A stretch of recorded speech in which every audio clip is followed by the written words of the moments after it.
Welcome in, everybody, to Front Office Pros. We got your Week 12 waiver wire targets.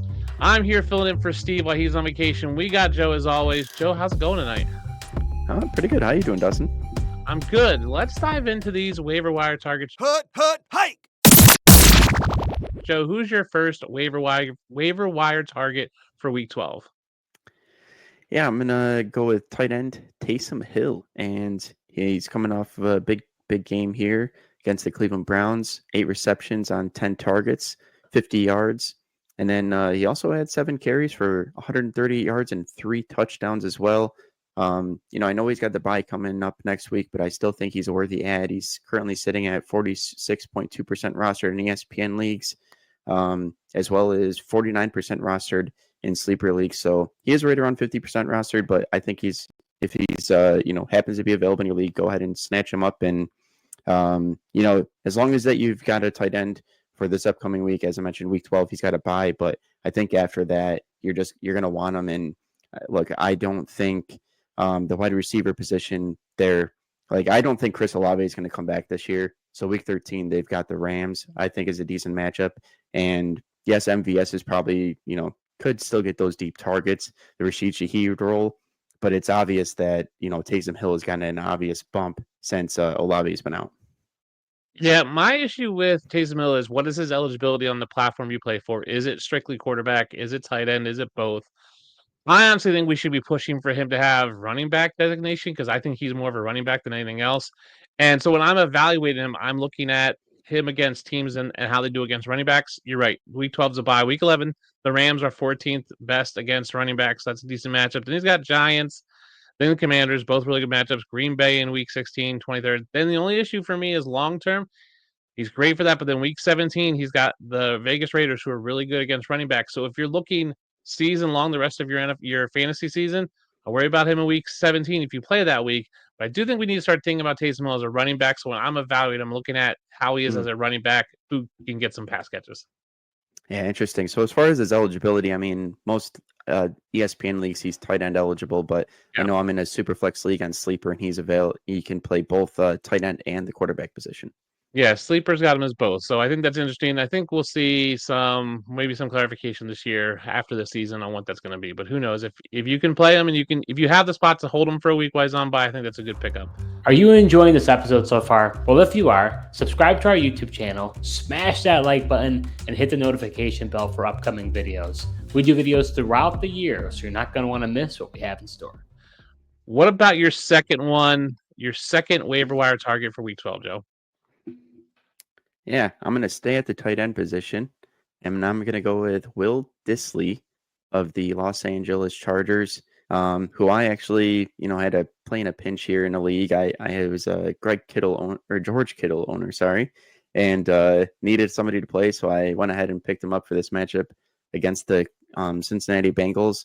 He had 6 targets, 4 catches, 80 yards, and a touchdown. 18 fantasy points for PPR leagues. And I just looked at his involvement. This is back-to-back weeks with 6 targets. Tight end position can be hard to come by. There's 6 teams coming up on bye in week 12. I think you can do a lot worse than Will Dissly. Currently, he's also sitting at 13.9% rostered in ESPN leagues. So he's widely available. Yeah, 19% rostered on sleeper leagues. And not only is it back-to-back weeks of 6 targets, since the bye week, they had a bye week 5. Since then, he's had 5 or more targets every week, except for week 9, where he had 3. So I really like his involvement overall. We're seeing a pattern with him. I like his matchups going forward. You got Baltimore this week, 23rd against tight ends. You got Atlanta, 24th, and you got KC, who's 29th, Tampa Bay, 28th, and you got Denver, New England, Las Vegas, who are 14th or worse in terms of giving up points to the tight end, according to CBS. So long-term, it's a good play. So I think he's a great stash if you're looking for a tight end. We have 6 teams on bye this week. None of the big tight ends are on bye, unlike this week where we had no McBride, no Kayatin. So you're probably not as needy for a tight end, but let's say you have a guy who's just not performing well. Maybe you've been kind of playing that waiver wire streamer tight end strategy, or you've just had to because your guys haven't worked out. I think Will Dissly is a great pickup. I'll give you mine, and it's Jonnu Smith, another tight end for the Miami Dolphins. Listen, I don't think Jonnu Smith is a superstar. He'll never be a superstar, but I think he can be good. He's good enough. Now, again, we talk about consistency. Last This game, 8 targets, 6 receptions, 101 yards, 2 touchdowns. Amazing performance. Probably his best performance of his career. Before that, he had 4 targets. Week before that, 6. Week before that, 6. Week before that, 7. Bye week. The week before that, 8 targets. So he is filling in right now, basically for Jalen Waddle, who doesn't seem right, who is not involved in that offense. Jonnu Smitih is the second leading target getter for most games in the Dolphins' office, especially with Tua come back. Here's what I like about him. He's never going to give you nothing. He's always going to give you 5 to 7 points with upside if he scores a touchdown or has a big yardage game. He's going to get you 45, 50 yards. So if he can do 4 for 40 every week, I think that's pretty good enough if you're looking for a guy off waivers. Good matchup against New England. They're 14th best, and he's got Green Bay, which is 20th best. That's where it gets rough after that because he's got the Jets, Houston, San Francisco, looks like Cleveland, and then I believe the Jets again, and those are all really tough matchups. So if you can use him for a couple weeks, I think he's a great pickup right now. Roll him out for a couple weeks. We have 6 teams on bye, no one on bye next week. Then week 14, we've got the Bills and the Ravens and a couple of teams on the bye. So we might be able to get you through those weeks. If you're looking at a guy for a couple weeks, I think Jonnu Smitih is someone you can pick up.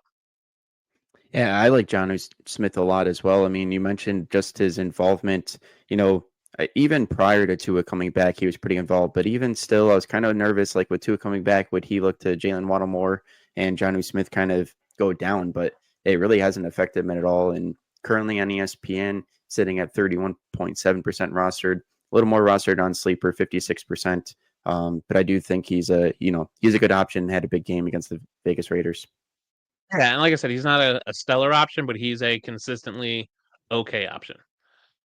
Let's talk about another guy who's been inconsistently okay, and that's quarterback Anthony Richardson, currently rostered on Sleeper at 43%. Had a good week this week with 20 completions for 272 and a touchdown, no interception, but also ran the ball 10 times for 32 yards and 2 touchdowns. I think he's an okay waiver wire pickup if you're looking for a quarterback. Again, 6 teams on bye, so your quarterback might be on bye this week. Like there's a high percent that you got those guys.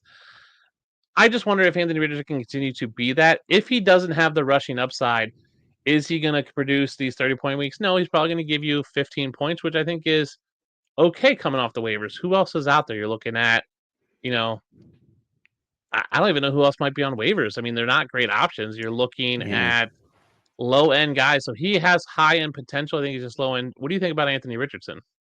Yeah, I think he's interesting. You mentioned he's 45% on Sleeper. He's similar on ESPN. He's sitting at 43.5% rostered. But, just looking at the teams on bye, I mean, you got the Bills, Bengals, Jags, Saints, Jets, and Falcons. So, I mean, especially if you're a Josh Allen owner, you're probably looking for somebody to play here.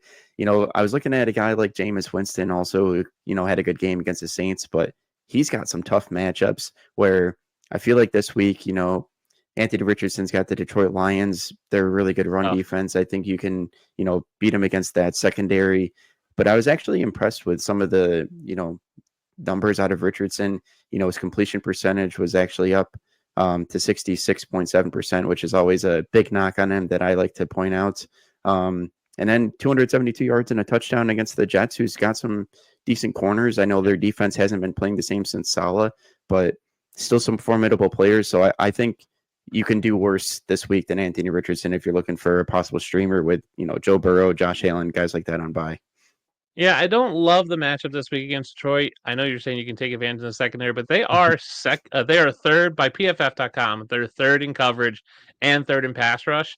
So it could be crazy. The Lions are a hard-hitting team. So I worry that this just might frustrate Anthony Richardson. It's just a rushing upside. You're going to play him if you have him, and if you're going to want him because of that rushing upside, that just is a cheat code for fantasy, because if he gets 6 for 45 like he did in week 8, that's a ton of points. That's 4 extra points right there. And if he can run in a touchdown, that's another 6 points compared to maybe 4 passing if you're in a league like that.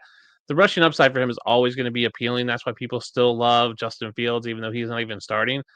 He's a good pickup. I think the matchups after this get better. He has a week 14 bye, so it doesn't help you in that. Buy him again that's coming up. But again, if you're talking Josh Allen, Joe Burrow, Aaron Rodgers, if you're still starting him for some reason, Kirk Cousins, no one's playing Mac Jones right now. And who was the other team? Yeah, maybe you've been streaming Derek Carr these last couple of weeks. Yeah, you might have been, or Derek Carr. Yeah, you might have been streaming some guys. So if you're streaming a quarterback or have one of those big names that's out, I guess you probably can't do worse than Anthony Richardson this week. Yeah, I mean, I was looking Two and fences.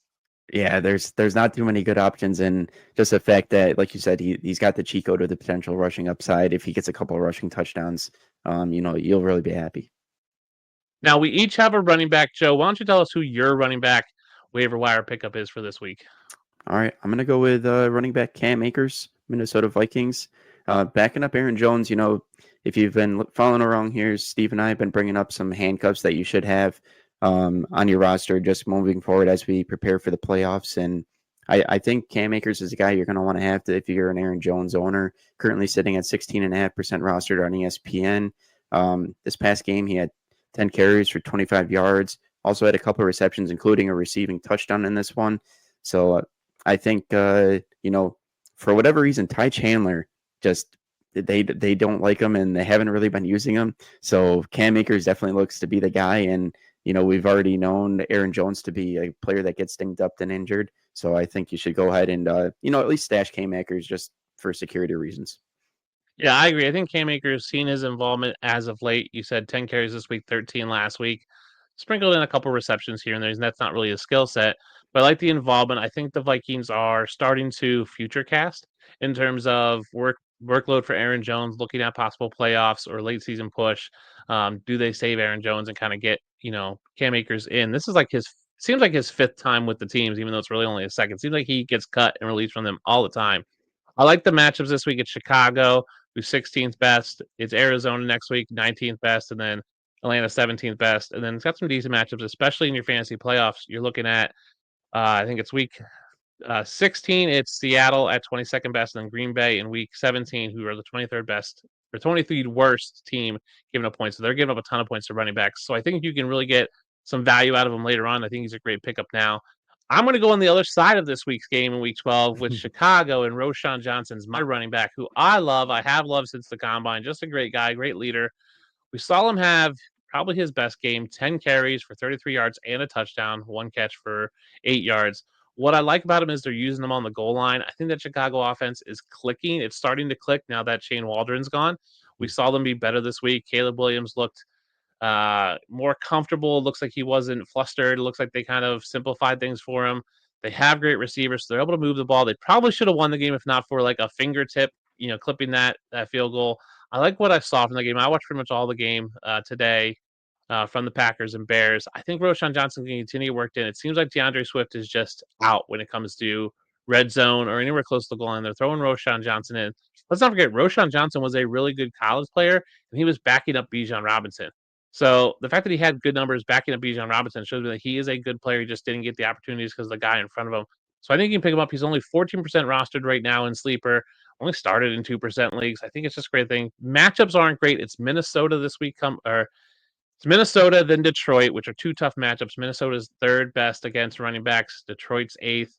And then you got San Fran, which is 26. So I'm really looking at that week 14 matchup, I think is red. But I think he's worth stashing right now because Swift, who has had injury histories, like was healthy last year, but has had some history before that. If he goes down, I think Chicago needs to run the ball to set up those plays to Rome Odunze and DJ Moore and Keenan Allen. So I think Roschon Johnson's worth picking up now. It's almost like before you need him type pickup. It's a kind of beat the waivers for week 13. Yeah, I agree. And you mentioned the point I wanted to highlight on was just the fact that Roschon Johnson has been the goal line back. He's getting those, high valued touches that you really want, and potentially getting those rushing touchdowns. I mean, they tried Swift on a first down. He got stuffed, and then immediately Roschon comes out there and was able to get the touchdown for him. Yeah, I mean, Swift has 4 rushing touchdowns on the year, and so does Roschon Johnson. So that says a lot about where they're using them. They got rid of Khalil Herbert at the trade deadline, didn't bring anybody else in. I think Travis Homer is the other guy, and he's really not playing. So it's just Swift and Roschon. And again, if there's an injury to Swift, it's all Roschon. I think he can carry that load. He is actually a decent pass catcher. He's really good at pass blocking. So I think he has the potential to be out there on passing downs even more going forward. Again, new offensive coordinator this week. So only had a week to really implement his offense. I think that'll continue to grow, and I think Roschon Johnson's work will continue to grow. So those have been our Week 12 waiver wire buys. Hope you guys enjoy these videos. Pick up your players now. If you have questions, drop a like in the comment. Drop a comment. We'll get back to you. Hit that like and subscribe. This has been Week 12 waiver wire buys from Front Office Pros. See you guys next week.